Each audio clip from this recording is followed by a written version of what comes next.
Magandang araw ulit mga ka-JSS at maraming salamat ulit sa panahon at oras na ibibigay nyo sa amin para sana ay makapulot ng inspirasyon at aral ulit sa inyo ang episode na ito. Ngayong araw ay makakasama natin ay si Kuya Ruel na isang sales director ng property which is Santa Lucia Property dito sa Ukraine. Boss, maraming salamat sa time. Well, maraming salamat Vic sa oportunidad na binigay mo sa akin. Actually Vic, nung tumawag si Jeremy, I was contemplating myself. Magpapa-interview ba ako? Hindi. But then again, I said yes. Yeah. First time. So, thank you so much. Thank you. Yeah, thank you. So, first time may interview? Second interview. Na-interview ako one time ng Metrobank. But that is not in public. That okay. Is just, this is gonna be viewed obviously publicly. Yes. But then, for us, the reason we're doing this, so sana sa story mo, I'm sure lahat ng tao may mga kanya-kanyang success stories. You know, para sa akin, yung maikwento natin yung buong istorya na walang script and everything is, sana makapag-inspire tayo ng mga kababayan natin. So, gusto ko lang umpisahan yung kwentuhan natin sa childhood mo. So, saan lumaki at anong klaseng pagkabata mayroon si Boss Ruel? Well, ako kasi Vic, dalawang province ko eh. Yung father ko from Ramon Isabela, okay. And then my mom is from Northern Samar. So, marunong ako mag-Ilocano before kasi nag-aral ako sa Ramon Isabela eh. Yeah. But then after nag-abroad yung dad ko papuntang Saudi Arabia, so lumipat kami ng Northern Samar and then from the small coastal town ng Ali Northern Samar. So, lumaki ako doon. So, habang lumalaki ako, nakikita ko yung mom ko. Mga cousins yung may-ari ng bakeries. Yeah. Yes. So parang may mga Chinese kasi my grandmom is Chinese eh. So napapalibutan ako ng businesses. And then, yung nanay ko kasi social worker. Okay. But then again, sabi ng nanay ko, I'm going to resign kasi dalawang lalaki ang aalagaan ko eh. Kailangan ko ng time para sa mga anak ko. Okay. So, ayun. Lumaki ako sa Samar. May kunting tindahan na maliit. Okay. And then my mom also 18 na pedicab. So nakikita ko yung every night may nagbaboundary. Okay. Simple lang ang buhay namin. Pero at least simple lang. No, pero at least hindi masasabi natin hindi kumaga nakakain ng 3 beses isang araw. Okay na yun eh. Tapos merong nakakatawid naman on a daily basis, 'di ba? May walang problema sa pagpapaaral. Yun ang importante. So, in other words, hindi ka lumaki na talagang struggle. Kumaga, ayos lang din naman, di ba? Sa awa ng Diyos, so far, yeah. Okay naman. So, nung bata ka ba, pinangarap mo na mag-abroad o hindi pa? Well, actually, hindi ko talaga pinangarap mag-abroad kasi unang-una, yung tatay ko nag-abroad na siya. Okay. So, parang ayaw ko mag-abroad kasi parang ang layo-layo. Okay. So, ilang taon ka nung umalis yung daddy mo? Actually, pinanganak ako 74 ha. 78 nasa abroad na siya. So 4 years old ka pa lang? 4 years old pa lang ako. Iniwan ka niya? Yes. So anong yung pakiramdam ng isang anak ng isang OFW? Bilang lumalaki ka na isang batang 4 years old na obviously yung tatay mo nasa Saudi. Ano yung pakiramdam ng isang batang lumalaki na hindi mo kasama yung tatay? Actually, may kulang yun eh. Kaya nga sabi dun sa bahay, matigas ang ulo ko. Okay. Kasi wala yung tatay eh. So parang kailangan mo ng attentions. Okay. But although lahat naman mga tita ko, mga uncle ko are very supportive, anong pangangailangan ko ng bata, talagang andun sila lahat. Okay. But then again, may kulang yun. So until na lumalaki ako, parang asan yung father figure sa loob ng bahay? Yeah. Nakikita ko lang all the time ang nanay ko. Yun lang. Parang may kulang. Pero but then again, nang lumaki ako, na-realize ko na yung purpose niya pala, umalis ng Pilipinas is para sa future namin. Tama. Ganun naman karamihan. Diba? So, sa atin bilang ngayon nandito ka na, mas naiintindihan mo. Pero nung batang edad ka, siyempre parang nagtatanong ka, bakit ba umalis yung daddy ko? Bakit ba wala siya dito? Lalo na pag may mga pinagdadaanan na kailangan mo siya, tapos wala siya. Pero at the end of the day, tama yung sinasabi mo. Kaya sila na umaalis para din naman sa future nyo. Yung mom ko kasi, habang lumalaki kami, si mama, parating niyang sinasabi ang purpose kung bakit umalis ang daddy ko. So, na-explain talaga sa inyo? So, ini-explain niya isa-isa yan. Kaya kami magkapatid na iintindihan namin. Okay. Which is good. So, ilang kayo magkapatid, sir? 2 lang kami. Ako yung bunso. So, parehas kami lalaki. So, habang lumalaki kami, talagang stricto ang nanay ko. As in stricto, talagang dapat mag-aral na maayos. Kasi hindi biro yung pinagdadaanan ng tatay niyo sa Saudi Arabia. Tama. Ang pera na pinapadala is galing sa hirap. Talagang ini-explain isa-isa yan. So kami naiintindihan namin habang lumalaki kami. So nung bata ka, dahil nasa abroad yung tatay mo, parang sa'yo ang nasa isip. So anong pangarap mo nung bata ka? Ano yung gusto mong marating? Actually, Vic, gusto ko talaga maging doktor eh. Okay. Kasi may mga classmate ako, may classmate ako ng dad niya doktor, ang mom niya doktor. So, tinitingnan ko, gusto ko maging doktor. Okay. So, yun yung talagang nasa utak ko hanggang nag-college ako. Okay. So, nag-take up ka ba ng Nagkuha, medicine? Hindi. Dapat kasi, ang mom ko sabi sa akin, sige, magkuha ka ng medical professions. Okay. And then after that, mag-inmat ka. Okay. Yun nga, after ko ng college, pumasa ako sa board exam. Yeah. Nakapagtrabaho ako sa missionary hospital. Okay. Nag-enjoy ako. Pero yung nanay ko, sabi sa akin, mag-take ka ng inmat. So, I went to Tacloban, kasi may school, medical school doon. Pati na yun. Iba na pala pag may sweldo ka. So, nung nag-aral ka, so sabi mo nga, nung bata ka, pangarap mo maging doktor. So, nag-take up ka ng nursing? No, radiographer. Radiographer. Radtech, oh. Okay, so, habang nag-aaral ka, at yun nga, nakatapos ka na mag-aaral, first job mo nasa Tacloban? Calbayog. Okay, sa hospital to? Hospital yan. Oo. So, dun sa experience mo, sir, kwento mo lang sa amin, ano yung pinakamalaking bagay na natutunan mo dun sa trabaho mo na kumbaga naging parte ng buhay mo ngayon? Actually, because the hospital is a missionary hospital. Doon talaga ako nagising ng reality. Okay. Oo. So, to give service sa tao. Okay. Yung bang may purpose. Doon ako natuto na ganito pala ang dapat natin gawin. Unang-una, pwede mo isakripisyo ang buhay mo because of your patient. Okay. Pwede ka naman pala magbigay ng serbisyong free. Oo, parang gano'n. Yun yung nadala ko na maganda. So, it was free? So, wala kang salary dito? Or... May salary kami, pero pinakamababa. But then again, we do a medical mission. Okay. Oo, I see. So, kumbaga natin before, dahil sa skill set mo na mayroon ka, nabibigay mo rin yung mga serbisyo mo ng libre. Yes. Doon sa mga medical mission yun. Yes, kasi pag sinabing medical mission, hindi yun overtime. Walang bayad yun. That is free. Ba't nag-i-enjoy ka? Oo. Andun yung fulfillment. Galing. Pag nakapag-serve ka pala ng free, nakapag-educate ka ng mga tao, Oo. na kasi ang mga tao, pag sinabing na x-ray ka, is sabi nila, nawala na ang sakit mo. Di ba ganun sa probinsya eh? Feeling nila, yun yes, yun. so part of that is, ina-educate namin ang tao that x-ray is not Actually, gamot. Oo, gano'n.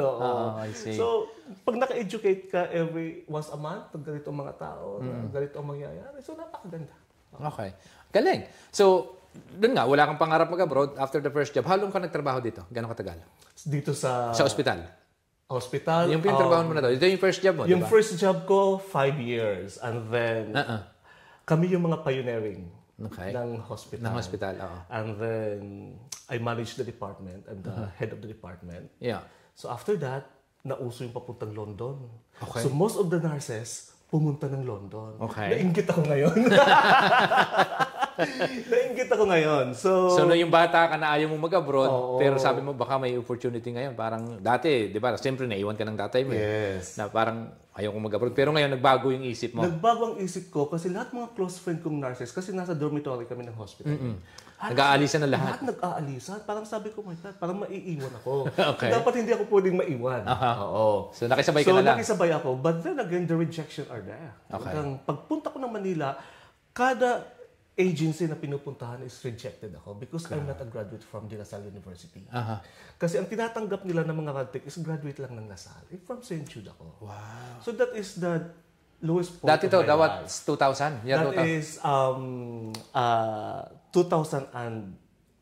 Okay. So, yeah, year 2000. Kumaga, 2001, parang ganun pa yung standard nila. Yes, hindi pa sikat yung radiographer na pupunta ng London. Okay. Mga nurses pa lang. Karamihan. Okay. Oo, kaya sabi ko, napaka-unfair. Okay. So, na-reject ka ng ilang beses? Siguro mga 5. Tapos sa ginawa mo? Hindi ako nag-stop.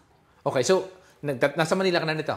Oo. Habang nag-a-apply ka, may trabaho ka pa? May Wala? trabaho ako. So, pag nagpapaalma ko sa ospital, punta ng Okay. So, pupunta ka ng Manila. Magpa-interview lang. nasa Leyte ka pa nito. Nasa Samar pa ako. Nasa Samar ka, pupunta ka ng Manila para mag-apply. Mag-apply. And Tapos, pag na-reject ako, babalik balik na naman ako. Kasi yung hospital actually is tapat lang ng airport. Okay. But the rejection actually make me more, Resilient. strong. Strong.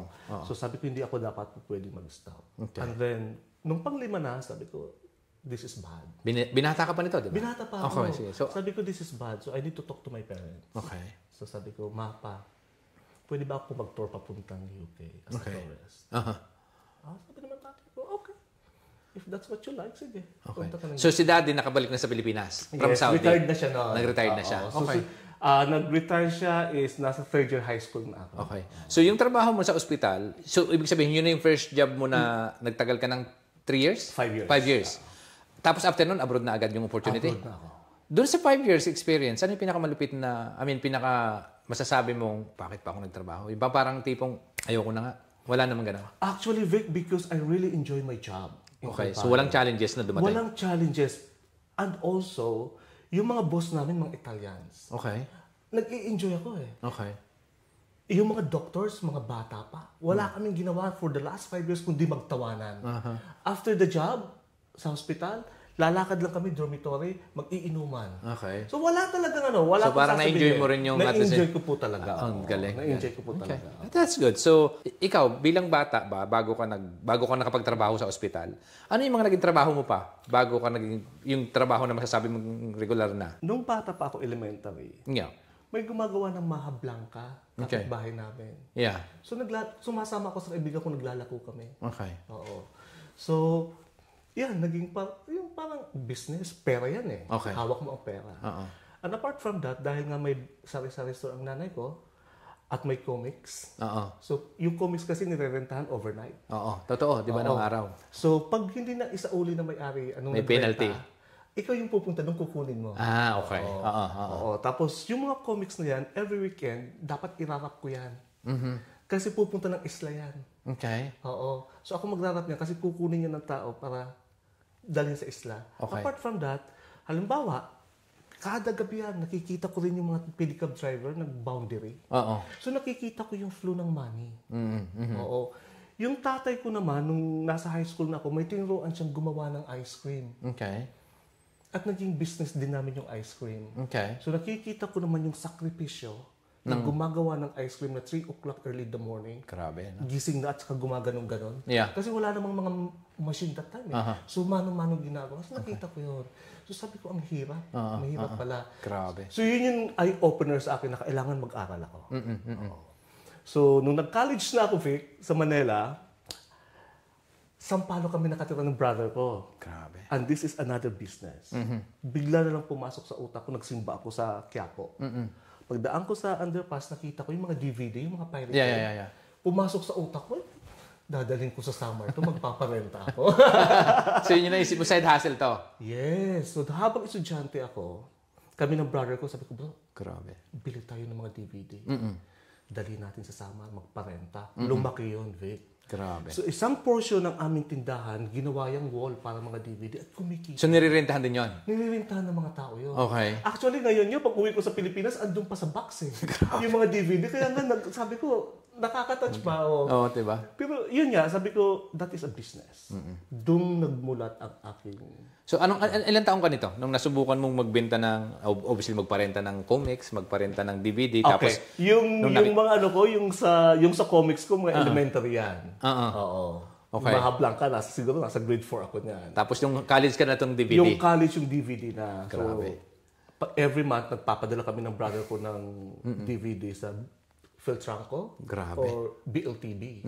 Papunta Northern Sam. Allen. So box yun? Oo, box. Kasi yung Allen kasi, yan yung lang may port. Okay. From Manila, from Matnog to Allen. Diretso yan. So, kakilala yung mga kilala. So, doon na lang kukunin? Doon na kinukuha. So, kumbaga hindi ka na kailangan not necessarily ikaw yung magbabiyahe nito. Bigay mo lang sa bus. Bayaran mo lang yung bus. Diyan na yan. Bahala ka na. Pagdating mo, may sasalubong na. May sasalubong. Andun yung father ko mag-ano. Okay. Galing. So, ano sa tingin mo ngayong hindi na lang, kumbaga dati kung tigto 20 pesos yan o 50 pesos yung DVD na binibenta mo. Ngayon nagbibenta ka na ng milyon halaga ng units. Actually, Vic, before that, the challenge is pagbebenta ng baka. Okay. When I was working in St. Camilo's Hospital, sa karating barangay namin, may kumpare Umel. Okay. Yung mga baka galing Masbate. Okay.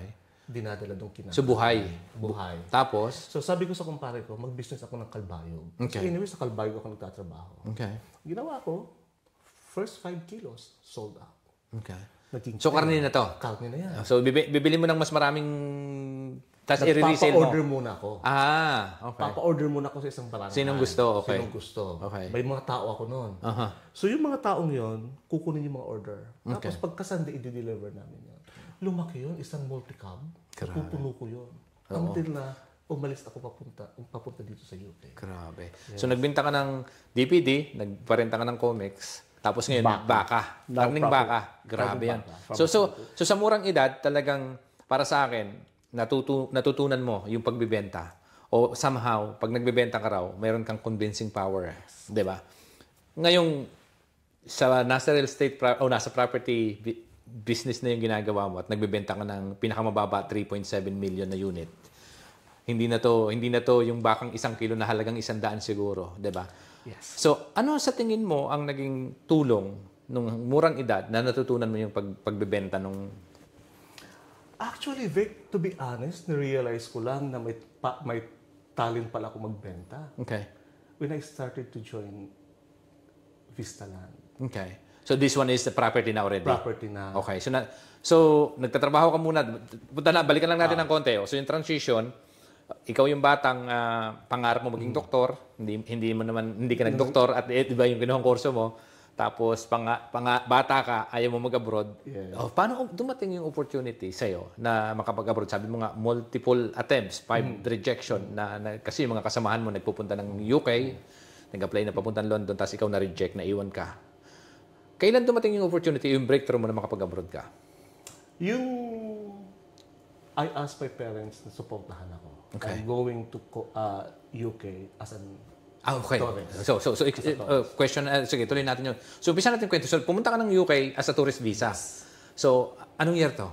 That was 2003. 2003. So, nakarating ka ng London, wala ka bang asawa nito? Wala pa. Pinata pa ako. Oo. So, ano nangyari, experience-wise? So, what happened is, syempre, I asked my nandito ka na. Katrabaho ko dati sa hospital. Andito ako sa London. So, I stay in their house, Birmingham. Yeah. And then, pagdating ko sa Birmingham, wala na akong kita eh. So, tatay ko, sabi niya, mag-enjoy ka dyan. At least, umuwi ka man sa Pilipinas, may kukwento ka sa magiging anak mo pagdating ng panahon. Tama. So, kung hindi ka makapagtrabaho, uwi na lang. But then ako iba eh. Andito na ako, ba't pa ako uuwi? Tama. So, ano ginawa mo? What I did is, pumunta ako sa Shogun Restaurant in Birmingham. Is it Chinese restaurant? Or? Japanese restaurant which is owned by Filipino. Okay. So, tinanong nila ako kung asawa ko ng nurse, kapatid ko na, sabi ko no. That was 2003. So marami ng Pinoy that time sa Birmingham? Dami na. Okay. And then nagtrabaho ako sa taga-hugas. Okay. Dito sa restaurant ng Pilipino? Sa restaurant ng Pilipino. And then, I made a friends. Grabe. I-enjoy. Pakatapos maghugas, mag-iinuman. Yung typical na binata. And then one day, pumunta ako ng Wales. Nakita ko doon yung may Filipino Barrio Fiesta. Okay.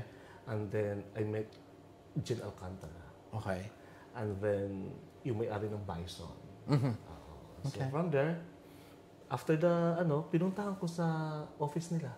And then they're the one who helped me to convert my tourist into a working visa. Galing. And my first job as a legal worker in United Kingdom is a carer. Okay.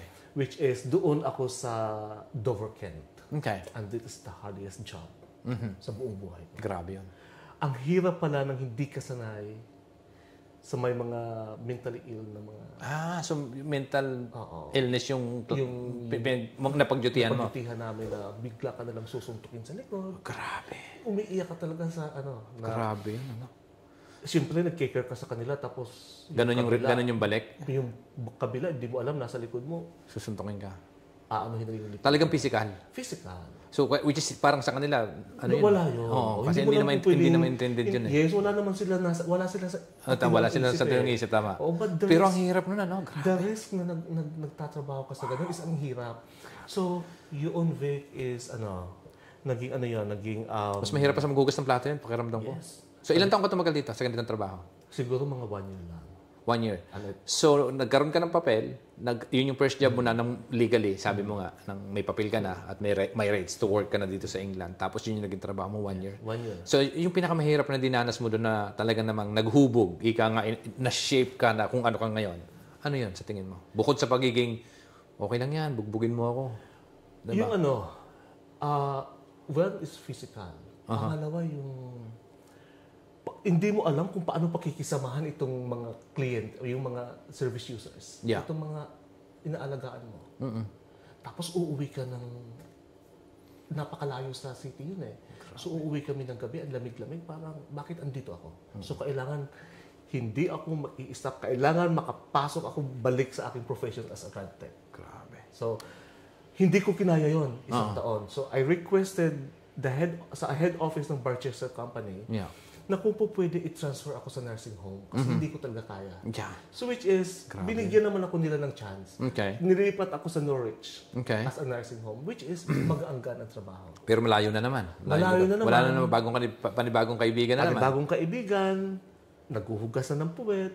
Kaya lang yun, okay lang, okay lang. Pero sabi ko, kailangan kong bumalik ng pagka-radiographer. Hindi ako mag-i-stop dito. Kung ang ibang Filipino ay contented na, no. So, yun talaga yung gusto mong mangyari that time? Gusto ko. Idiretso ko ng profession ko. Anyway, andito na ako. So, I took IELTS. Okay. Pumasa naman ako. And then, na-convert yung license ko from PRC sa HSPC. Okay. And then, nakuha ko yung license ko makapagtrabaho as a radiographer. From there, nagtrabaho ko sa NHS. Okay. And that is... So, ito na yung gusto mong gawin? Ito na yung tipong, ito na yung trabaho mo sa Pilipinas? Na talagang nag-i-enjoy kang gawin. Yes. At the same time, medyo ang pagkakaiba na lang, obviously, mas malaki kita dito kaysa sa Pilipinas. Yes, oo. So binata ka pa rin ito? Binata pa rin ako nito. Yeah. Okay. So, ano yung transition from, obviously, nandito ka na, nakapasok ka na sa trabaho mo hanggang, kumbaga, ito. Kailan nagsimula yung pagiging, nag-double job ka na? Ika nga, nagsa-side hustle. Kasi parang sa akin ngayon, hanggang ngayon, nagtatrabaho ka pa rin naman doon. Pero yung ginagawa mo ngayon, kumbaga yung 7 days a week pa rin eh. Pero ang ibig ko sabihin, yung 2 days para mas may ginagawa kang iba, yung 5 days a week na hanggang ngayon ginagawa mo dahil passionate ka doon sa ginagawa mo at na-enjoy mo lang, talagang mahal mo yung trabaho na yun. You know what, Vic? Ganito yan. Nagdi-date kami ni Mrs. dati sa Victoria. So, bagong lipat kami ng London. Yeah. Pumunta kami sa Filipino store. Okay. And I will never forget the name Wincho. Okay. Si Wincho, ito yung batang lalaki lumapit sa akin. He asked us kung gusto daw namin sumama sa isang Filipino event. Okay. So sabi ko naman sa misis ko, no. Pero si misis, okay. Well, sabi ko, sige. Pagbigyan na kita. Lalo sa misis mo. Pagdating doon is sales presentations ng isang developer. Okay. Since sa Maynila ako nagtrabaho, alam ko yung mga lugar. Okay. Nung sinabi nila na Salcedo Village, it ring my bell. Okay, itong lugar. Okay, itong locations na ito. Salcedo Village. Yun. Big time nakatira sa Makati. Oo. So, nasaan to? Triangle ng Makati. Yun talaga naisip ko. So, habang nagpipresent yung presenter, yung director nila, nagtatanong ako about the return of investment. Yeah. Oo. Sabi ko, sige. So, from there, nag-invest ako ng isang condo. Okay. So, that was, what year was that? That was 2005. Okay. So, that's the first ever investment mo? Yes. Okay. Sa Salcedo Square in Makati. So, yung nag-invite sa'yo doon, hindi siya yung sales agent? Sales agent pala. Yung nag-invite sa'yo? Yes, but the strategies are different. Kasi pag sinabi niyang pupunta tayo sa may presentation. Oo, hindi ako sasama. Okay. Ano yung sinabi kayo, Mitch? This is an opportunity. Basta makinig lang kayo. Yun yung sabi. Okay. Kasi sabi niya, this is an opportunity. Basta makinig lang kayo. Okay. Yung napunta doon, nakita ko yung locations. na iba. From there, nag-invest ako ng condo. Ano sa tingin mo? Dahil para sa akin, di ba? Ako din, maraming presentation ng condo. Kahit yung Salad Master, ilang. Hindi ako nakuha sa first attempt eh. Okay. For some reason. Kasi, I don't know, ako yung skeptical na tao eh. Madalas. So, ikaw sa'yo, bilang first time, na parang, well, hindi naman sinabing totoo, pero at the same time, hindi naman din kaniloko. Kasi totoo namang investment yung pinuntahan nyo. Pero paano ka na-convince na mag-invest agad? At kumbaga after ng presentation, right after nag-sign ka ng, I'm gonna buy a unit. Hindi ako na-convince ng presenter, but I was convinced by the location. Okay. So na-convince ka ng location kasi may pera ka na, para bang inisip mo na pagbalik mo sa Pilipinas, doon ka titira? Or hindi? Hindi. Okay. So tell me. So what is the biggest factor na na-convince ako sa locations? Kasi sabi ko sa sarili ko, I can't afford to buy sa locations ng Salcedo Square. Okay. Napupuntahan ko lang siya ng estudyante ako. Pero, that is Salcedo Village eh. Salcedo Square. Sabi ko, locations talaga nag-convince sa akin. Okay. Pero that time, during the presentations sinasabi na parerentahan. Ang purpose ko naman nun is pag uuwi ako, may titirahan ako. Okay. Yun lang. So yun yung gusto mo. Tapos, Yun ang gusto ko. Tapos, siyempre, alam mo yung lugar. Wow, pag nakatira ako dito, iba yung magiging level. Iba yung level. So yun yung isang Yan nasa yung, isip mo. Nasa utak ko. Pero hindi talaga yung sasabihin na by business. Wala yung sa akin. Okay. Yung sasabihin na parerentahan. Oo. Actually, first time ko narinig yung parerentahan during the presentations. But my mind is fixated dun sa ang ganda ng lugar. So yun yung isang, kumbaga, yun yung isang impluensya o factor. Kaya nabuo yung decision mo dahil sa location na, uy, alam ko yung lugar na yun. Mayayaman yung nakatira dyan. Safe. Okay. So, right there, after that, so nagtatrabaho ka na sa ospital, nakapag-invest ka sa condo unit. So, paano nang dumating yung time na makapag-hassle ka na? Then, parang nakapag-invest ka na sa condo unit, tapos obviously balik sa trabaho ulit, di ba? So, nagtatrabaho ka pa rin. Paano nagsimula yung transition na ikaw mismo na ay magbenta na rin? Kailan nagsimula yon? Actually, that day. Same thing. That day. Okay. Sabi sa akin ng director nila na, why don't you? Kasi marami akong tanong. Habang nagpe-present siya, marami akong tanong. Okay. And suddenly, sabi niya, mag-ahente ka. Okay. May potentials ka. Sabi ko, anong potential? So, sabi ko, itatry ko. Si Mrs. ganun din. Marami din tanong. Sabi, mag-think kayo ni Mrs. mo. Okay. Sabi ko, sige, itatry ko lang. And then, pagkakaalala ko, they invited us in Bath. May Filipino organizations doon. Malaking event. Malaking event. Tapos, hindi ko alam, binigay pala nitong taong to ang pangalan ko na para magsalita sa...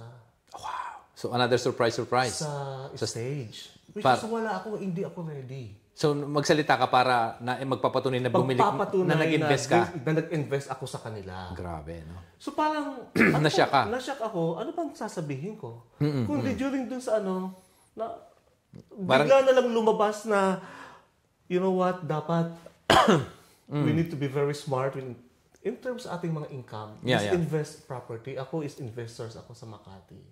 Ganun lang. So, siguro sa umpisa ng investment na to, ito na yung, di ba? So, may future ako dito. Never ka naka-experience ng public speaking before that time? Never. Hindi ako nagsasalita. So, na-recruit ka doon sa unang-una, the fact na nag-invest ka kaagad, tapos ilang linggo to o buwan ba to? Lumipas bago ka nagsalita?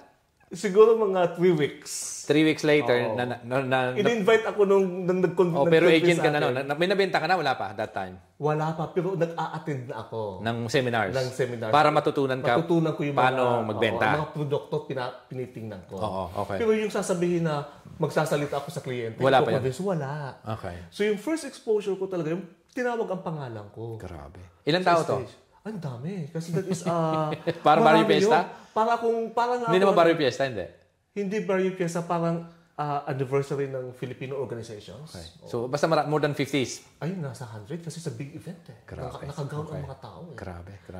So, nasa stage ka, ano yung ginawang presentation? O parang testimonial ka lang? Nag-testimonial lang ako. Pero hindi kasi ako sanay magsalita sa stage. Okay, pero at least tinanggap mo. Ginawa mo. Kasi wala na eh. Pinupush na ako na, punta ka na sa taas. So, wala akong ginawa. Okay, paninindigan ko na to. Okay. So, nagsalita yung pala yung magiging breakthrough mo para maging... May nakakita ba sa'yo doon ng potential mo? O... Actually, that night, someone na lumapit sa akin, katabing bayan namin. Okay. And then she invested. Sa'yo? Sa akin. So, yun yung first sales mo? Yun yung first sales ko. So, nag-invest sila sa exact building ko. Sa tingin mo, kung hindi ka nagsalita sa stage, hindi mangyayari yan? Hindi. So, galing ha, di ba? Parang sa akin ngayon, parang minsan pag may pagkakataon talaga na dumating, it's just a question of, pag pumunta ka na lang sa isang bagay, nadadalhin ka na lang ng tadhana na mayroon pala dong para talagang somehow surprise you na, uy, di ba? Kung hindi ako nagpunta doon, wala na eh. Somehow, di ba? Parang, hindi mo naman sinasadya, hindi mo naman ginusto, but then on the other hand, nangyayari yung mga ganyang discovery, di ba? Parang, uy, kung hindi ka nagpunta sa stage, baka hindi naman nakabili yun, yung first client mo. Kita mo, parang effortless pa nga yung benta eh. Kasi ang nangyari, nagsalita ka lang sa stage, uy, mag-i-invest din ako sa condo. At ikaw na ngayon yung agent. Ako na yung naging agent. Magkano yung unang commission mo? That is, nakita ko yung unang commission ko is 15,000. Wow. Pesos to? Pesos. May hindi naman problema. In every developer kasi may kanya-kanyang commission scheme. Pero 15,000, di ba? Parang may trabaho ka naman na full-time Yes, ano ba naman yung 15,000 na, sa Pilipinas, maaaring isang buwan na yun eh. Isang buwan na tayo. Di ba? Pero yung developer kasi na kung saan involved ako is, ang kanilang commission scheme is milestone. Okay. Ang ibig sabihin ng milestone is every 5% na nabayaran ng kliyente ang down payment, saka ka lang magkakakomisyon. Okay. Oo. So, usually down payment, that time sa mga condo, average nun, nasa 2 million. Hindi naman na. Hindi naman. Before is nasa 200,000 to 300,000. Ang 5%. Ang 20%. Kasi mababa pa Okay, yun. so I mean, ang unit no, nasa mga nagre-range na ng 2 million. 1.2. 2 million. Okay. Pero nung Which is binenta good. ko siya, that is 2.2. Galing. Yes. So yung first investment mo sa property, hanggang ngayon ba nasa iyo pa itong investment? Wala na, binenta ko na yan.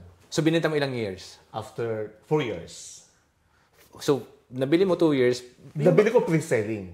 Hindi pa buo. Pre-selling, hindi pa buo. Okay. Nung turn over sa akin, nakita ko ang liit. 80 square meter. So, paano yun? So, kasi that time, yung terms of payments, it's either mo mortgage ng 15 years, 25 years, 20 years, o 10 years yata minimum. That was the time that the down payment is payable in 4 years. Okay. Kaya tag 8,000 pesos lang or 10,000 pesos per month lang. Okay, so nabayaran mo yung deposit kung tutuusin yun yung down payment Down pala. payment, yung equity na 20%. Okay, so 4 years. Yes. Tapos binenta mo na. Binenta ko Pwede na na pala yun. Pwede na yun.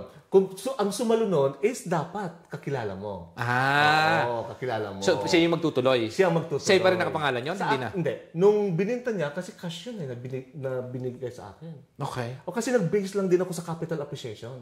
Ah. Kung magkano ang capital appreciation, yun lang, doon lang ako nag-base.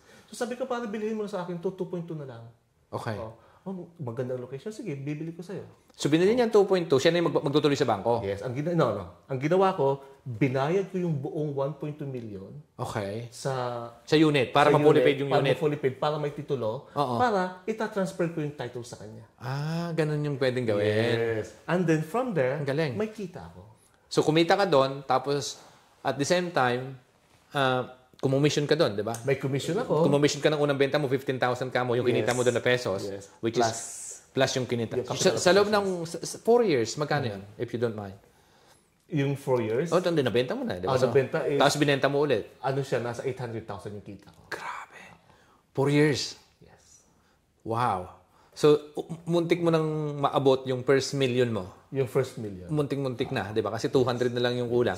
So, after mo nabenta yon, tuloy-tuloy lang yung pagbibenta mo doon sa Tuloy-tuloy ako magbebenta ng aking pagiging ahente. pagiging ahente. Nag-i-enjoy na ako. Okay. So, nag-invest ka ba ulit? Hindi na after that? Nag-invest ako ng residentials namin na. Okay. So, after how many years to? Siguro 2009. Okay. After ilang years na yan. So siguro mga 5 years na after. 5 years later, after na mabenta mo. Bakit hindi mo nire-invest ulit yung 800,000 mo para baka sakaling meron ulit? Parang i-roll mo ka tulad nung ginawa mo. Actually, I bought a property sa province. So yung napagbentahan mo ng 800, yun in-invest mo naman sa probinsya. So, ano to? Hotel din? O Hindi. lupa na lang? Lupa lang siya. Okay. So, may Galing. residentials. Yung isa naman is seaside. Okay. Doon ko siya in-invest. Ang daming nanonood na mga kababayan nating mga OFW at maaaring nag-invest din ng parehas sa'yo. Sa experience mo, ang pag-invest mula sa, obviously yung 804 years is no-brainer, di ba? Para kitain yung 800,000 sa loob ng 4 na taon. Medyo may trabaho ko naman. Parang hindi kikitain sa bangko na interest yun eh. Never. Di ba? So, ngayon, ang tanong ko, siyempre, yung 800 ni reinvest mo sa lupa, which is ngayon sa tingin ko, baka nag-10, I don't know how many X's yung multiply niya ngayon. Well, actually, yung aking isang investment, the 300,000 worth na lupa sa seaside. So yung 300,000 yung ininvest mo. So the 500, yung $500,000 nakatabi sa bangko. Oo. Hindi. Lahat siya sa Hindi ako mahilig magbangko. So yung 800,000 mo, tinodo mo, labas lahat yan sa investment. Labas lahat sa investment yan. Okay, sa lupa, which is lupa. Hindi ako believer ng bangko. Okay.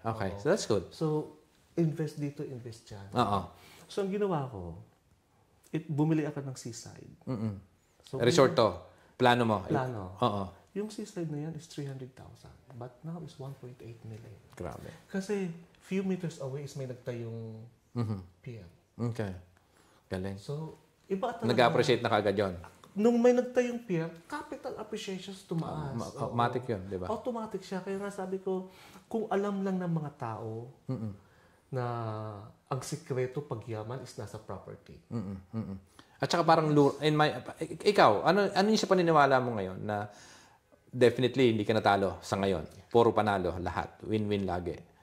Ngayon, ano ba ang importanteng, kasi ang daming mga nakaipon na ng pera, na nangangarap sila mag-iipon, tapos maaring gusto nila magtayong restaurant, gusto nilang magtayo ng kung anong gusto nilang gawin, businesses sa Pilipinas. Kasi ang daming mga kababayan natin na talaga nag-iipon lang. Kasi totoo naman na yung pagiging OFW natin, sabi ko nga dapat hindi natatapos doon. Which is lahat tayo may pangarap. Ang tanong na lang kasi, paano natin sisimulan kung ano man yung pangarap nating negosyo o ano man gusto natin gawin sa buhay. Ikaw, based sa experiences mo dito sa sales ng property, may natatalo ba talaga sa property? Actually, depende yan sa developer. Okay. May natatalo sa property. Okay. Unang-una, yung hindi sila nag-research. Okay. Kung saan development sila bibili, kung anong bibilihin nila. For example, I have a lot of friends until now. Bumili ng condominiums. Walang may nagmamanage. Okay. Gusto nilang ibenta. Kasi walang nagre-renta. Lahat bayad, lahat bayad. Yeah. But then again, ina-explain ko sa kanila, how about the capital appreciations? Hindi nga siya nag-a-appreciate Hindi siya gaano nag-a-appreciate. So, mayroon talagang property na hindi nag-a-appreciate? Meron talaga na hindi nag-a-appreciate. Ang laki nito kasi akala ko lahat ng property walang natatalo. So, may natatalo pala. So, ano yung mga kailangang malaman ng mga kababayan natin in terms of investing on the property? Kasi ang alam ng lahat, kasi ako mismo, personally, akala ko talagang wala din natatalo. Pero mayroon pala na pwedeng mababa. Kung may appreciation man, very minimal. Oo, tapos ang tagal, kung tutuusin, parang kung yung 10% na inflation, napunta na lang din doon. Kasi yung pera mo na na-invest, halos kung magkano na yan, ganun na lang din. So, kung tutuusin, yun talaga yun di ba? Yes. So, saang mga location dapat ang ina-avoid ng mga kababayan natin sa pag-i-invest sa property? This is what I do as a marketing, as a director. Every time na pumapasok sa office ko, may 5 kong advice sa kanila. Ito, makinig tayo, mga kababayan. Ito sa property investors, yung mga mahilig mag-invest sa property. Ito siguro sana kapulutan ng aral. Kasi para sa akin kasi, ang dami na mga kababayan natin na talagang sobrang, gusto lang mag-invest. Kasi ako, personally, ang alam ko lang din, pag sa lupa, obviously lupa talaga walang natatalo. Yung capital, nag-a-appreciate talaga yan. Kahit anong gawin mo, mag-a-appreciate yan. Pero it's a question of how much appreciation ba yung pwede. I-explain ko sa iyo mamaya kung bakit may natatalo. So ngayon, sir, sa mga nagtatanong na kababayan natin na gusto mag-invest sa condo or condotel, ang dami na ngayon ano na ba klase ng mga product? So condotel, in Santa Lucia, we have at least 6 products. Okay. First is residential lots with golf courses. Okay. Second is residential lots with man-made lake. Okay. Yung pangalawa is residential lots lang talaga na community lang na walang So yung isa is condominium ang condotel. Okay. So yan yung mga products na. Okay. So yun yung sinasabi ko bakit may nalulugi. Some people dapat maging smart pag bumibili ng property. Okay. Ito yung 5 advice ko pag may pumapasok sa office ko. Unang-una, tinatapat ko sila. First is, you need to, clear dapat kung ano ang goal mo. Okay. Bakit ka mag-i-invest? Okay. Tanong muna sa sarili. Oo. Bakit ka mag-i-invest? Mag-i-invest ka ba? Pag sinabing mag-i-invest ako ng lupa at bahay, bakit? Pag sinabing wala pa kasi akong nagre-renta kami. Which is okay. Susuportahan kita. Okay. But then again, sabi ko nga mahabang proseso ang pag-i-invest. Okay. Hindi basta-basta mag-i-invest. Totoo. Pag sinabi naman ng isa na may bahay na ako, ano bang magandang i-invest yung pagkakakitaan ko? So may dalawa akong nilalatag agad, condominium o condotel. Okay. So yan yung mga produkto na dapat alamin nila ang goal nila. Kasi may mga Pilipino pag pupunta doon, pag kumuha yung kaibigan nila, sasama din. So hindi nila alam kung at the end of the day magba-back out kasi hindi naman nila kailangan. Ano ba? Lack of knowledge kung ano talaga. So ako, dinediretso ko sila. Ano bang gusto mo? Ano ba ang goal mo? Yan. So pag sinabing bahay, okay, dadalhin kita sa magandang subdivisions. Okay. Hindi sa binabaha. Okay. Kapag binabaha yan, Definitely walang appreciation. appreciation. So ano ba yung condominium? Saan ba ito? Nasa malapit ba sa mga establishment?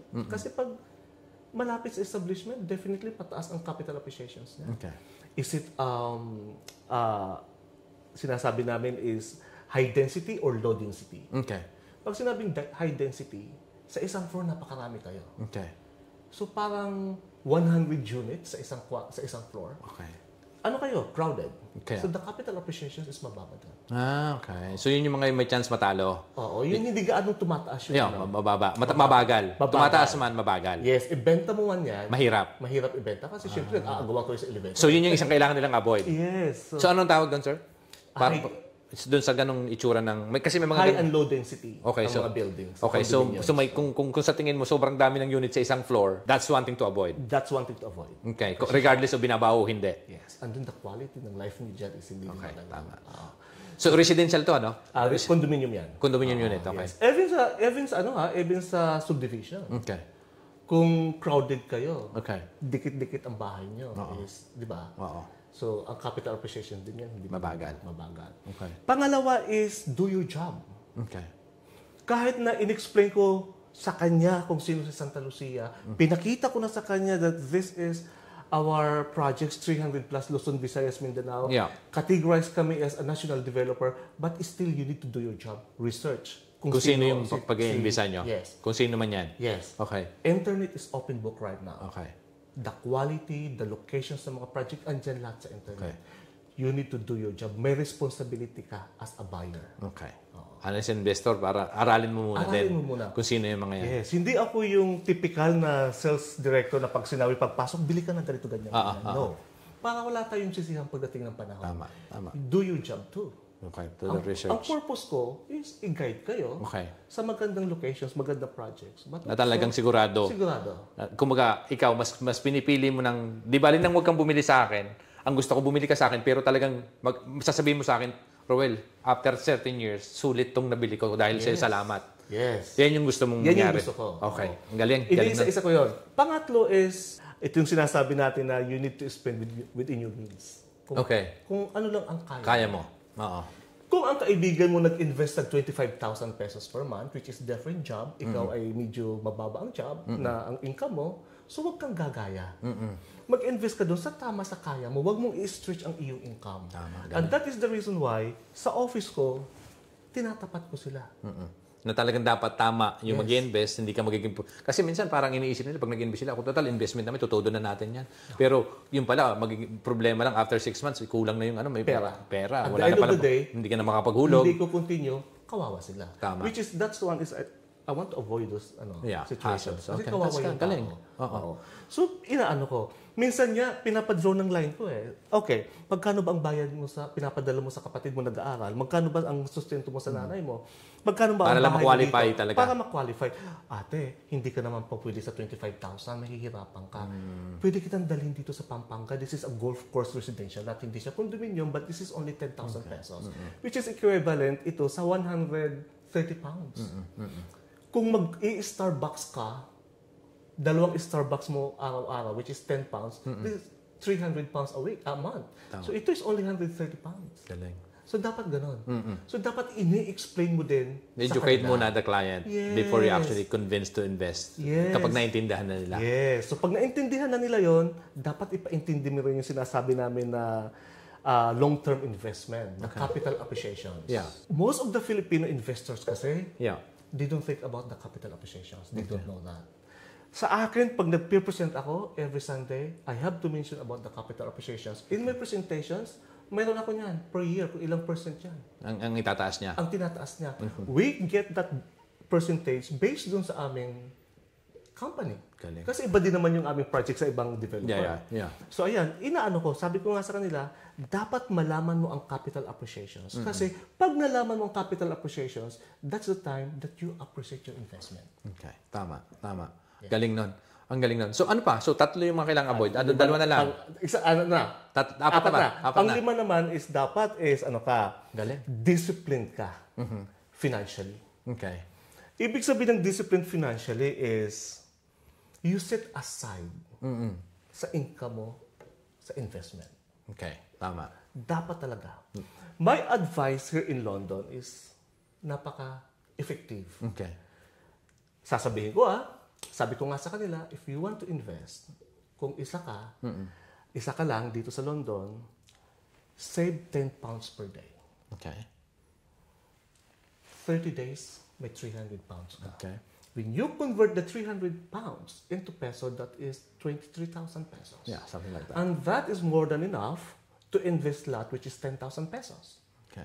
You can invest higher investment like Condotel. Grabe, Diba? no? So kung mag-asawa kayo, 10 for you, 10 for Mrs., 20. and that is 600 pounds. Galing. The 600 pounds, that is almost 40,000, 45,000. 45,000 per month, that is 40% equity. Galing. At hindi na siya 20%. The remaining balance na i-financing mo is kukunti na lang. Grabe. Panalo ka.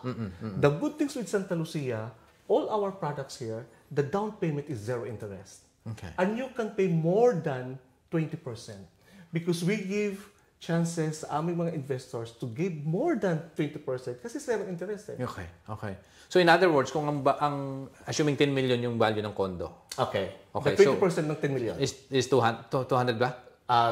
10 million is nasa 2 million. 2 million, tama. Okay. 2 million. So you can pay more than 2 million. Okay. So you can pay more than 5 million. Okay. 2 million maging 5 million. Sabihin nakabayad ka ng 5 million. Oo. So ang i-finance mo is 5 million na lang. Tama. So panalo ka. Okay. Kasi kukunti na lang yung bibigyan ng interest.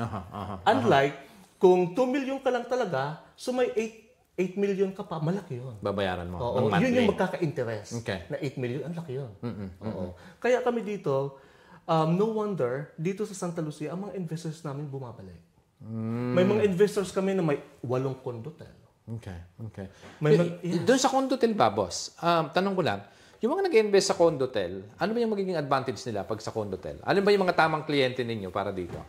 Well, actually, this is the most exciting part of my job right now. Through my whole career in marketing, Yeah. this condotel, ito yung crown jewel. Okay. Alam mo kung bakit? This is a hassle-free investment. The condotel actually, Santa Lucia is one of the pioneer Okay. sa Pilipinas ng condotel. Since 2008, may condotel na kami. Okay. It is a hotel, but we lease out the rooms. Okay. Kumbaga yung building na yan, bago itayo yan, nakadesign as a Hotel Vic. Okay. So may restaurants, may swimming pool, lahat. As in parang 5-star hotel talaga siya. Okay. Okay. So yung mga kada rooms, di ba Manila Hotel is lahat company.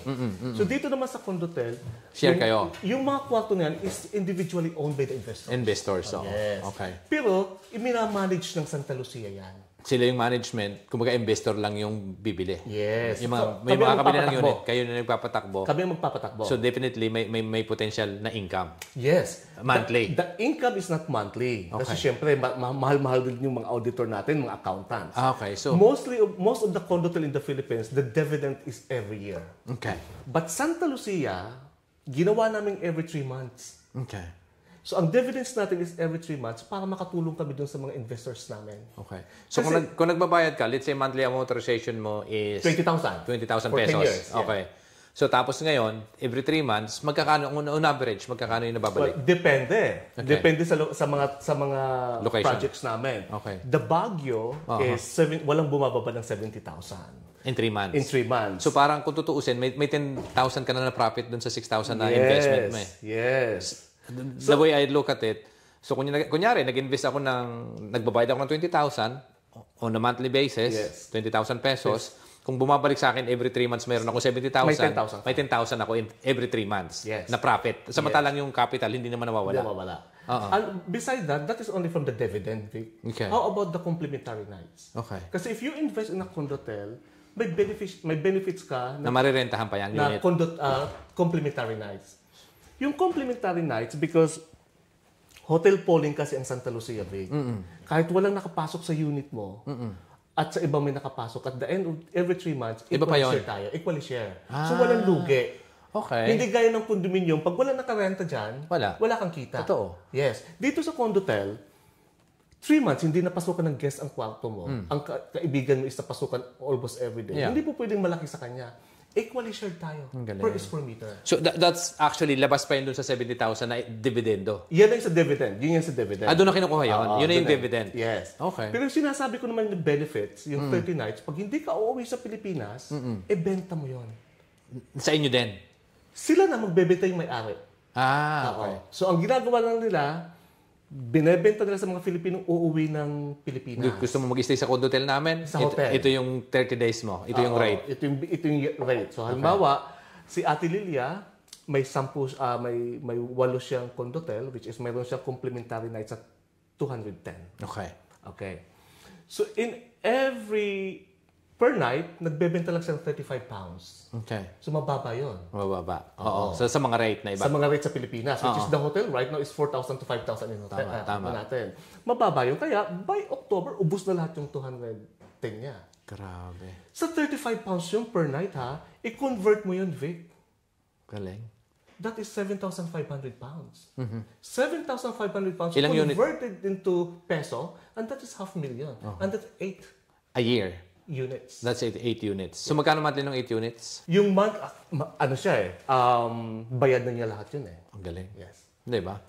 So, ibig sabihin, kung bumili ka ng, ang ganda kasi parang isipin mo, yung capital, hindi naman nawawala yun eh. Hindi nawawala. Tapos may dividendo ka pa, at tapos at the same time, kung ganun nga, yung gagawin mo, 30 days pa lang doon sa unit mo, kunyari nagre-range na lang ng 30, 35 sa isang gabi. So, sa 30 a year, na complementary nights mo a year. 30 yun, tama? Yes. Yun yung pwede mong ibenta kahit kanino. Yes. Or kung ikaw uwi, doon ka uwi. Yung 30 nights na yon kasi ganito yan, Vic. Kasi nga pioneer ang Santa Lucia, di ba? Yung 30 nights na yon, you can use it in 15 hotels by Santa Lucia for free. Kahit saan yun? Kahit saan.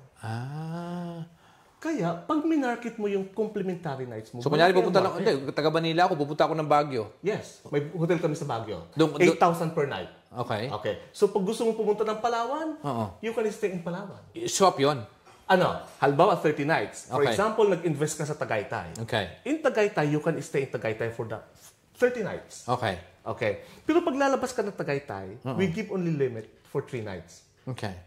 Halimbawa, punta ka ng Palawan, imaminus 3 gabi doon, imaminus natin doon sa 30 mo yan. Okay. So, pupunta ka ng Iloilo, mayroon kami, minus 3 na naman yan. Punta ka ng Davao, Tagaytay, Baguio. I see.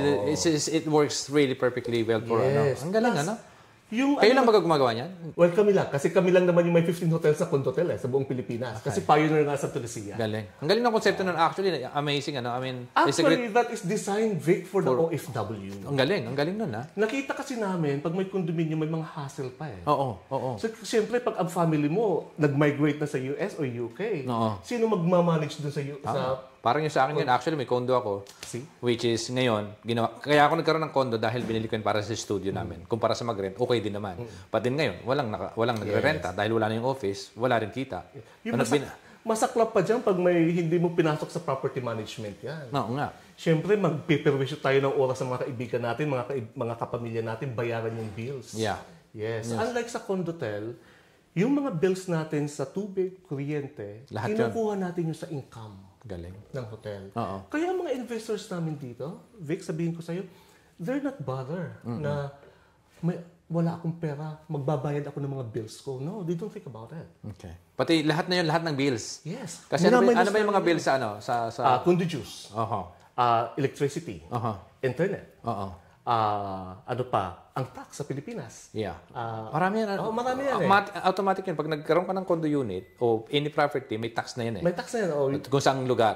Para sa council tax dito. Council tax, parang council tax dito. Diba? Yes. Tapos may isa pa, may yung pang maintenance something para sa building. Ano yun? Condo juice. Yun. Yun, di ba? So, depende yun.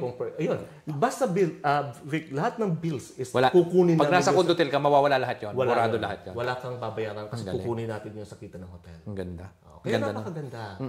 Actually, yan yung bumubuhay sa akin ngayon dito sa London. 95% of my buyers are condotels and they are galing. Ano? Hindi, kasi pag uwi ka, talagang para sa akin, kung gusto mo punta ng Cebu, punta ka ng... So, saan sa Pilipinas meron kayo? Okay, we have Palawan, Puerto Princesa, Palawan. We have in Davao, we have in Iloilo, and then Tagaytay, Cavite, Quezon City, tabi ng SM Fairview. Okay. In front of ABS-CBN, meron kami dyan Katipunan, sa may Blue Ridge, and Cainta, meron kami, and Baguio. Okay. And Cebu is, we have 4 operational hotel right now in Cebu. So, pwede rin gamitin sa hotel? Hotel lahat yan. No, I mean, yung condotel na... Ano? Yung condotel, meron what I mean is condotel. 4 condotels in Cebu. So, lahat din meron? Mayroon yan. Okay. And then, mayroon kaming ginagawa ngayon sa Cebu, which is ka-ventures namin yung mga Luelier sa Neville Hills. And then, the newest one, condotel, is in Bawan, Batangas. Galing. Ganda. So, ibig sabihin, kung ikaw isang OFW na nakabili ka ng unit sa Tagaytay, tama yung sinasabi mo, gusto mo punta ng Baguio, kung 30 nights mo na pwede mong i-spread pag nagbakasyon ka, hindi ka nagagastos sa hotel. Mag-i-enjoy ka. Galing, no? Ang ganda. Sabi ko nga dito, may ano din ako, Vic, may isa din akong advice sa mga kliyente ko. Na pinag-aralan ko eh. Yung dividends kasi namin every 3 months. Yeah. Kung naka-mortgage ka, nagbabayad ka ng 20,000 per month for 10 years, January, February, March, right? Magkakamayroon ka ng dividends from the hotel is March pa kasi quarterly, di ba? Yeah. Yung first and second month mo, wala ka pang kita dyan. Wala kang kita eh. Dapat may katulong ka dyan magbayad. Okay. For example, January, binenta mo ang tatlong gabi. Nagbenta ka. Kasi hindi na pre-sale to, gawa na kasi. Gawa na kami. Vic, isa na lang yung ginagawa naming building, ha? Walang pre-sale dito. The 15 is pre-selling yan. Hindi pre-selling yan. Operational na. But, our down payment is pre-selling pa rin, 40 months to pay. Galing. To make it more affordable. Could you imagine 17,000 per month? Grabe. Gawa na. Kasama na yung furnishing. So, automatic, kahit bumili ka ngayon, pag uwi mo next month, ma-apply mo na yung 30 nights mo. Pag bumili ka ngayon, applicable yung 30 nights is pag na-deliver sa'yo. Yung 20%? Yes. Yung 20%? Yes. Pag nabayaran mo 20%, that is the start of your 50 o 20? 20 lang. 20%. So, nung kung magkano man yung total contract price. Yes. Tama? Yes. Pag halimbawa 700,000, pag nabayaran mo yun in a month, the next month, magagamit mo na. Pero pag binayaran mo in 40 months, after 40 months of tama, hindi ka naman magagad mag-benefit. Pero at least, di ba? So, as long as na, yun nga, pag-uwi ka, para sa akin, ang sarap lang nun na hindi ka nakalak sa isang lugar, tapos kung saan mo gusto pumunta, hindi ka nagagastos. At hindi ka na mag-aalala kung saan. Magbubuka ahead of time sa kanila.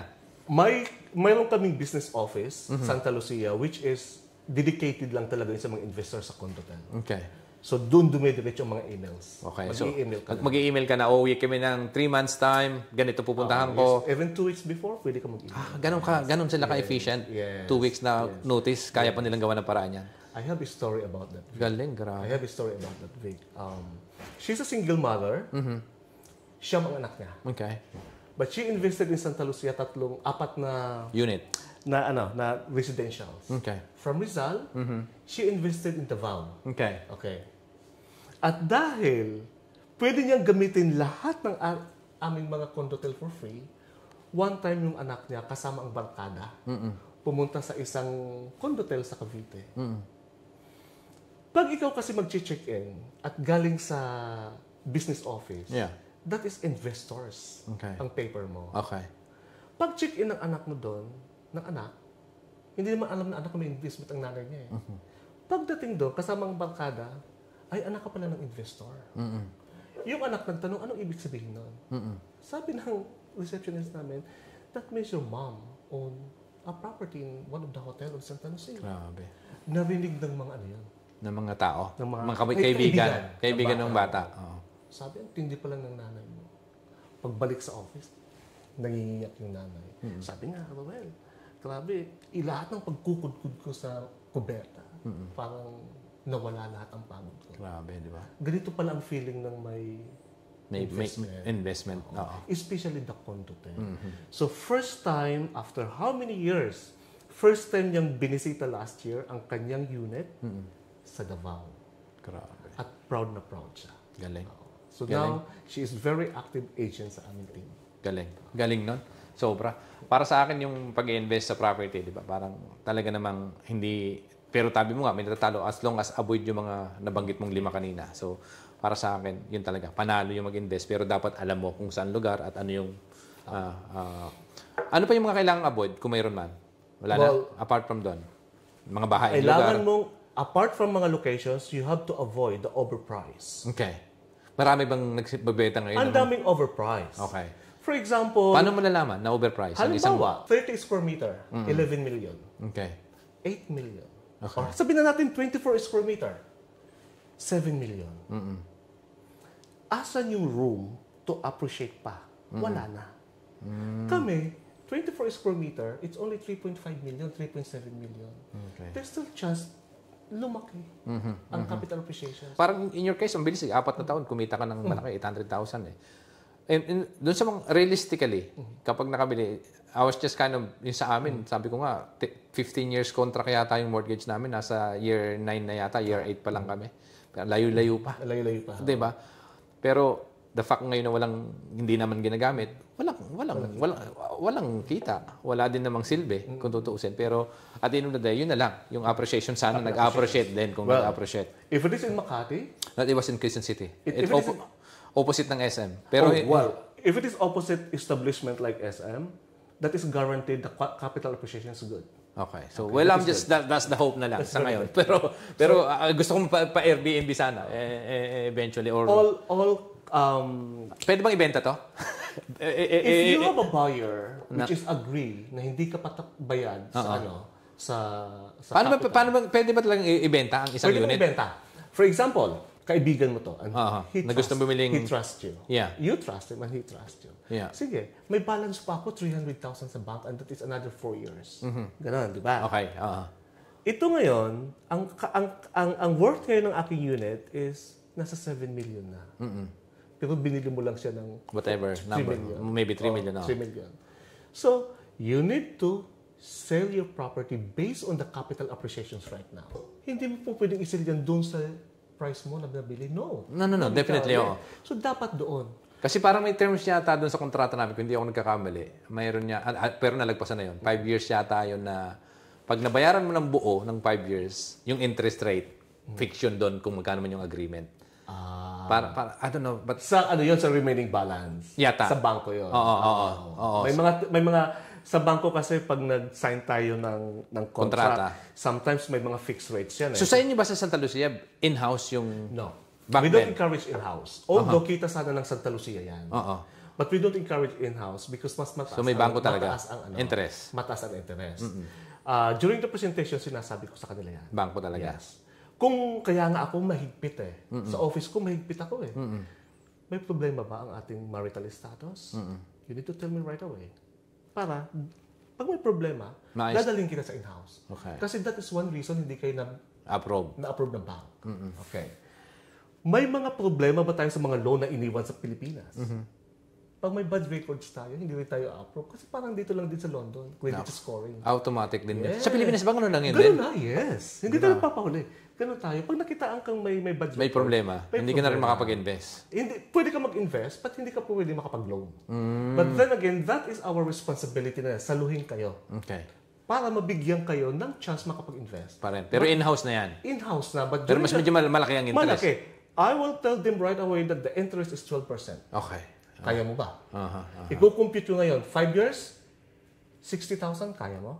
Pag hindi mo kaya yan, dito tayo sa 10 years. Okay. 40,000, kaya mo? 40,000 naman? A month for 10 years. Okay. Hindi pa rin. Ito ang sasabihin kong solusyon sa'yo na gustong-gusto mo man nag-invest, pay more than 20% down payment. Kasi parang domino yan Tama. Pag nagbayad ka ng malaki during 20%. That's the money works, di ba? Yes. So, upfront yan Parang yes, liliit yung iyong... mortgage. Yes. Yung monthly mo. So, pwede ka nang mag-in-house. Okay.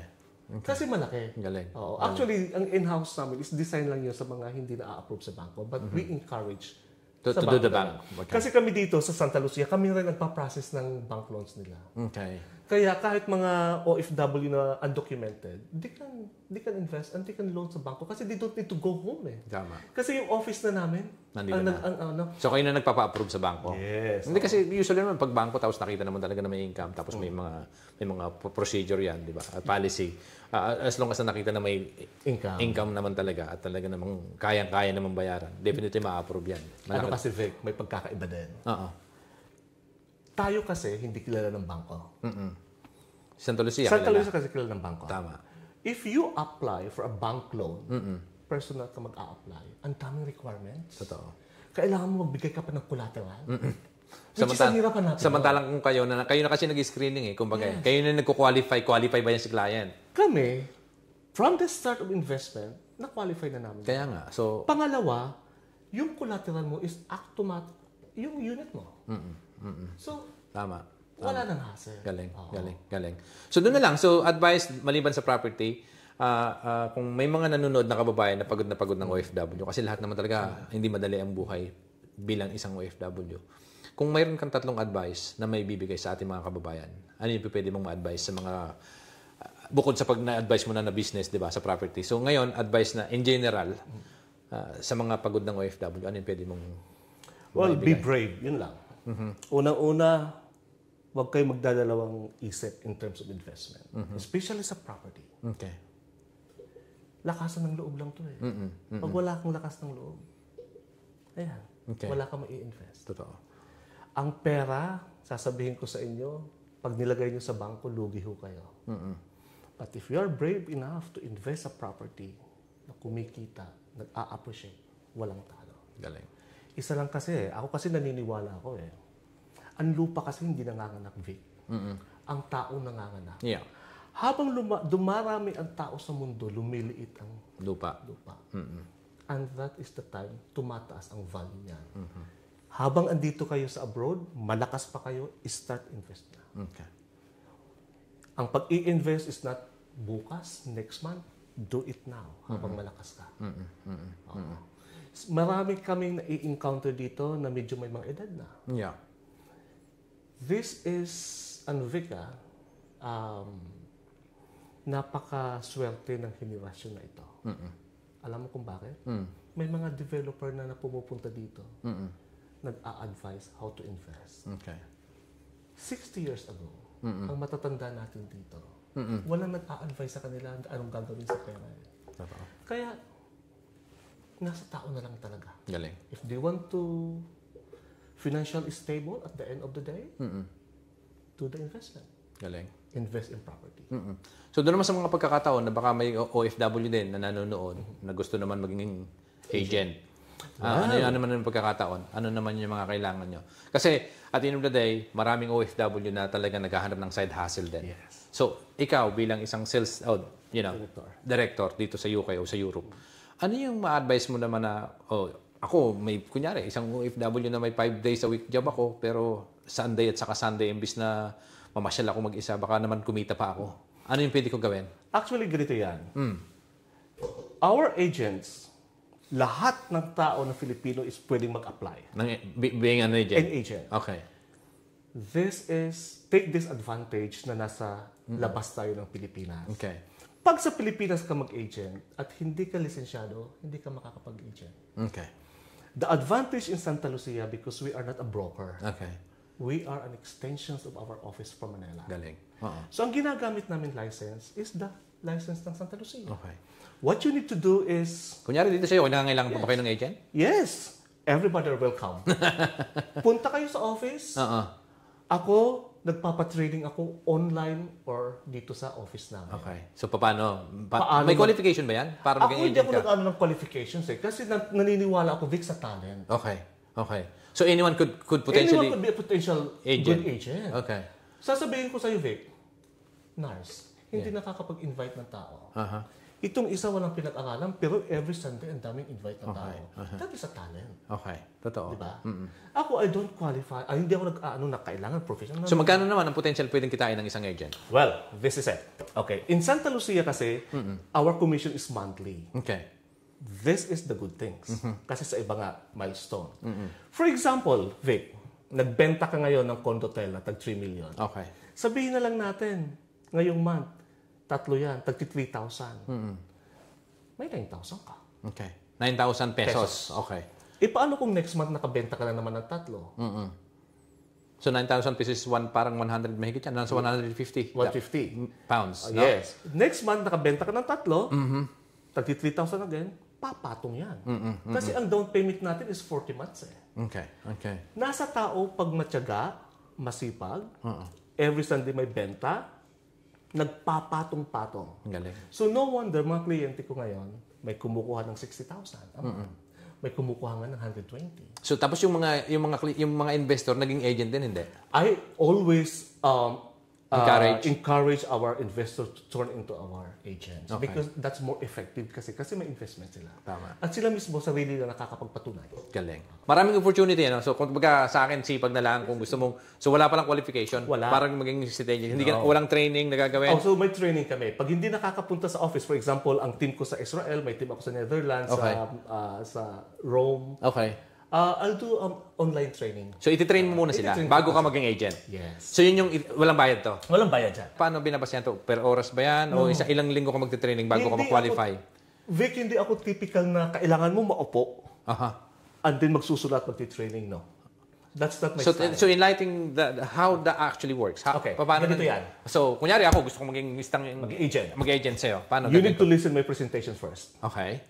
How many hours is that? And my presentations last actually 2 hours. 2 hours. So, isang beses lang ako makikinig doon. Makinig ka niyan. Isa lang? Kung gusto mo, makikinig So, ka. yung presentation mo, available ba to on video na anytime? O kailangan mong actual na makinig ng nagtitraining ka sa'yo? Pwedeng pag may nagre-request na online, nagla-live kami. So live yung demonstration mo? Yes. Okay. So, ilalive mo lang yung presentation mo. Oo. Kunyari, nandito ako sa isang presentation, may gagawin ka presentation ngayon sa bahay ng kaibigan mo. Yan, maglalive. Ilalive mo na yon para mapanood ka nila. Mapanood ako nila. Panunuorin na lang yung... Papanoorin nila. Okay. Kasi gusto ko i-copy nila yung aking presentation. Okay. Because ang presentations ko is hindi yung typical na presentations ng ibang developer na ibabalance na kaagad ang mga projects a perspective. Galing. No. Tama. My presentation is different. So once nanonood ka ng isang beses ng video ng presentation mo, Makukuha mo na kaagad ang aking technique. pag nakuha ko yung technique mo, ibig sabihin qualify na ako? Pag Hindi nanonood? pa. Okay. Siyempre, you have to... Okay, yun yun. may mga... Proseso, may stages. May stages. First is you have to go to as a referrer. Okay. So magdadala ka lang. Ito yung mga walang mga responsibilidad. Magdadala ka na magdadala. Okay. But every nadala mo at nag-sign up, you have 1.5% of total contract price. Okay. So kunyari, 3.7 million, pinakamababa. Ang 1.5% niyan is commission mo. Commission mo. Yes. So which is wala kang puhunan doon? Wala kang Laway. Laway lang. Okay. Hindi ka rin nag-present kasi ako nag-present. Okay. Pag talagang interesado ang ahente, hindi yan nag-i-stage yan sa 1.5. Tinataas namin yan as a property consultants. Okay. Which is they can get 3%. Okay. So in other words, panibagong training to para maging ma-qualify na naman siya doon Yes. sa sinasabi mo na imbis na state agent o nagdala ka lang ng tao, magre-refer ka lang, ito na yung nagle-level up ka. Nagle-level up siya. Okay. Yan na yung nakakapag-present ka na by yourself. Nakakapunta ka na sa online inventories namin. Okay. Nakakapag-sign up ka na. Okay. That's the basic. Okay. Basic lang. Galing. So, pag property consultants ka na, pwede ka na mag-create ng iyong team. Okay. So bago ka maging proper consultant, after na sabi mo nga para maging state agent ka, manood ng presentation mo unang gagawin. Kasi baka may mga nanonood na gusto lang kumita ng extra. Pwede naman ako magbenta ng condo unit ah. 'Di ba? Kasi para sa akin another income, why not? 'Di ba? So doon para naman maging consultant ka, so sabi mo nga magiging 3% from 1.5 magiging 3, madodoble. Doble. So, para madoble, bago ka maging consultant, ano ulit yung gagawin mo? Ganito yan. Pag referrer ka, nakabenta ka ng 3, Okay. dapat magiging property consultants ka. Okay. But then again, automatic yun, pag nakatatlo kang benta? Hindi. Dadaan ka sa proseso ng i-screen ka namin. Okay. Pupunta ka sa office, pagdating sa office, ipapakita mo na independent ka makapag-present. Okay. Ipapakita mo na you're knowledgeable in terms papasok ng mga prices natin sa online. Okay. So pag nagawa mo lahat yan, may mag-a-approve sa amin na okay, approve ka. Pwede na yan. 3%. Okay. So after nun, ano pa yung next? May level up after pa ba that yan? is manager na, which is 4%. Okay. Ang kagandahan lang ng 4% ng manager is, ikaw na talaga nag-3% in the Sa maraming tao? Sa maraming tao. Okay. Pero ang kagandahan nun, lahat ng benta ng property consultants mo, benta ng referrer mo, may 1% cut ka doon. Okay. Pero kung sarili mong benta, automatic 4% yan. Galing. Oo. So, and also dito sa Santa Lucia, apart from commissions, Vic, mayroon kaming incentives. Local travels at saka international travels. So when you say travels, kunyari business travel to, para sa pupunta ka ng mag-business ka, gano'n? Hindi. Mag-i-enjoy ka. Okay. So, For example, dito sa UK, pupunta kami sa isang, for example, Norwich. okay. Pupunta kami. Ano to, team building to? Hindi. Team building rin. Okay. Pero, Lahat ng mga agent to, magsasama-sama kayo. lahat ng mga agents na nakabenta. Okay, na nakabenta. nakabenta. Yan yung incentives nyo. Incentives namin, locally. So, dumarating yung may-ari ng Santa Lucia, CEO, mga executives from Manila. Ganun ka-importante sa amin ang aming mga ahente. Okay. So, talagang pumupunta yung may-ari dito. Okay. So, pag na-qualify ka naman for the international travel, Okay. we went to Poland. Okay. Travel kami ng Poland, Germany. Okay. Last year is Croatia. Okay. So, ganun. Kasama mo yung boss? Kasama yung CEO nito? O Kasama yung may-ari. Okay. May-ari, ang anak, ang CEO, mga executives, Okay. mga other qualified agents from all over Parang the team world. building yun. At the same time, you guys, this is the thing that sa pagsisikap mong nakabenta ka, sasama ka Reward na. namin sa'yo. Okay. That is free. Free. Food, Lahat. flights, lahat. Ang galing. So, and beside, kasama mo may-ari. So, yun yung ginagawa namin. Hindi lang from UK, but all over the world. So, nakikita kayo, nakakakilala kami. Okay. So, Kasi ilan na yung international sales director? Parang ikaw. Ilan na kayo? dito, ako lang dito sa Europe. Sa UK. Okay. Sa Europe, ilan kayo? Sa Europe, I think 4 sa Paris, Okay. isa sa Milan, Okay. isa sa Greece. Okay. Ang dami nyo sa Europe pala. Madami-dami na rin. Sa Madali-dali lang. Oo. Galing. Concentrated kami ngayon. Kasi nahirapan ako dati eh. Kung you imagine, nagtatrabaho ako sa hospital, Vic. Pagka Friday, tatakbo ako na. May balak ka mo mag full-time dito sa sa kanila? Alam mo, Vic, hindi ko maiwan ang hospital. Is it by choice? Kasi mas gusto Iba mo kasi lang. actually, both property and hospital is give me a deep of sense of fulfillment. Okay. Sa hospital kasi, Hindi na pera pinag-uusapan dito sa tingin ko eh. sa hospital kasi, you touch lives. You touch heart of people. Yeah. Okay. Yung compassion. Andun. Galing. It's form of care pa rin ha. Nag-care ka sa mga Kasi tao. yung income, kasi sa tingin ko, so pinakamalaking income, ikaw na yun eh. Nandun ka na sa pinakataas ng commission. Ika nga. But then, pera, palagay ko kumikita ka na ng malaki, bakit ayaw mo pa rin iwanan yung pagiging, yun eh. Because dito ako eh. Galing. Oo. Grabe. Pagdating naman sa property, it's another form of care yan eh. Okay. But this time, sa property, you care people for financial stability. Grabe. So, yung weekend mo ba? Kasi ngayon parang sinasabi nga nila, time, work-life balance. Parang sa'yo, 2 days ko sa Santa Lucia, 5 days ako sa ospital. Paano mo binabalansa pa yung ibang natitirang oras mo? It's a balance lang, Vic. Hindi yan dahil 2 days ka doon sa hospital, 2 days ka dito. Because you enjoy What you're doing. Yeah, what you're doing. Hindi trabaho. Hindi trabaho. Nag-i-enjoy ka kasi. Pag nag-i-enjoy ka, hindi mo mapapansin ang pagod. Correct. Totoo naman yan. The most rewarding dyan, pag may babalik na tao, magpapasalamat sa'yo. You consider this one is a purpose, do you think? Para sa'yo? Of course. Yes. Ako din naman, sabi ko, if it's my calling, why not? Sige, go ahead. Kaya nga sabi ko sa'yo, my goal is not about Kung magkano yung commission or magkano yung ganun. In terms of success, ano yung success sa'yo? Can you define success? Kasi ako kasi, define success is, may ma-convert akong tao to convert, mag-invest. Success ako doon. Okay. Hindi ako yung talaga. Dahil natulungan mo siya sa tingin mo, nailagay niya, parang ang feeling mo, ang fulfillment sa'yo, kapag may nag-invest sa'yo, ay natulungan ko itong mailagay yung pera sa tamang lalagyan ng pera. Yes. Yun ba yung sinasabi mo? Galing? Galing nun? Ganun yan. Kasi pera, hindi mo dadala yun. Ngayon, Yung happiness kasi yung galing. Totoo. Doon sa dami mo pinagdaanan at mga aral na obviously sa experience sa pagbibenta, mga natutulungan tao, kung kakausapin mo yung batang version ni Roel, anong gusto mong sabihin sa kanya? Well, Roel, thank you very much for being a dreamer. Brave. You did it. Galing. Proud ka? Proud ako because as a boy once grew up in a small coastal town Nagbebenta of ng Northern comics. Samar. Nagpaparenta ng comics dati. Yes. Nagpaparenta ng DVD.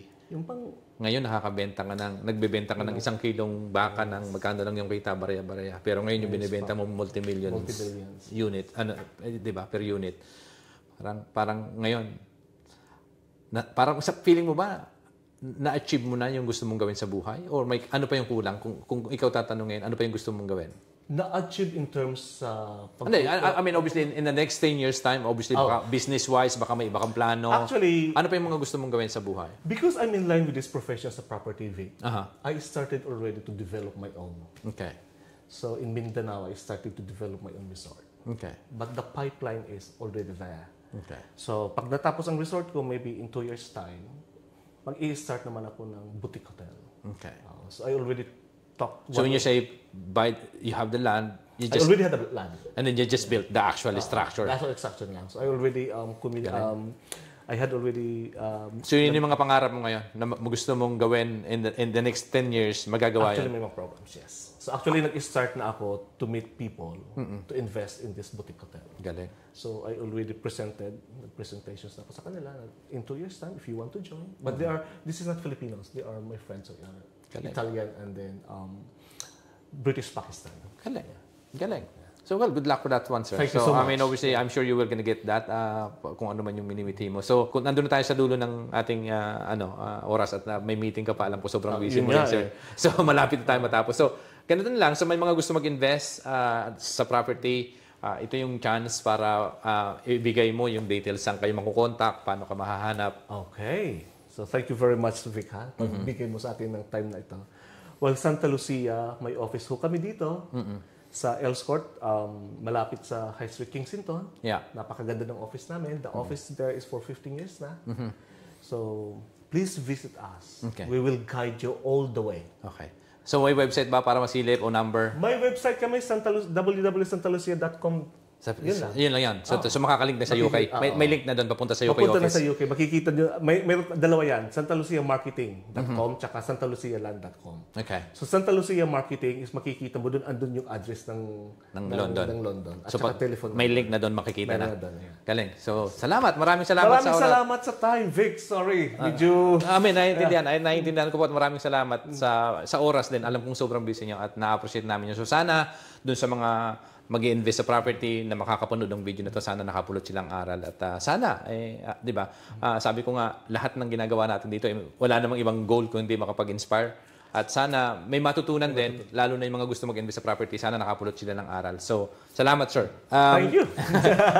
Salamat po muli sa oras na pinagkaloob nyo sa amin. Maraming salamat. Sana po ay nakapulot kayo ng aral at inspirasyon sa kwento na naman ito sa panibagong episode. At kung kayo po ay nag-enjoy, at may natutunan, i-share nyo po itong video na to at para sana mas marami pang Pilipino at kababayan natin makapanood. Maraming salamat po. Hanggang sa muli. Ciao. Thank you. Thank you, sir. Maraming salamat. Grabe.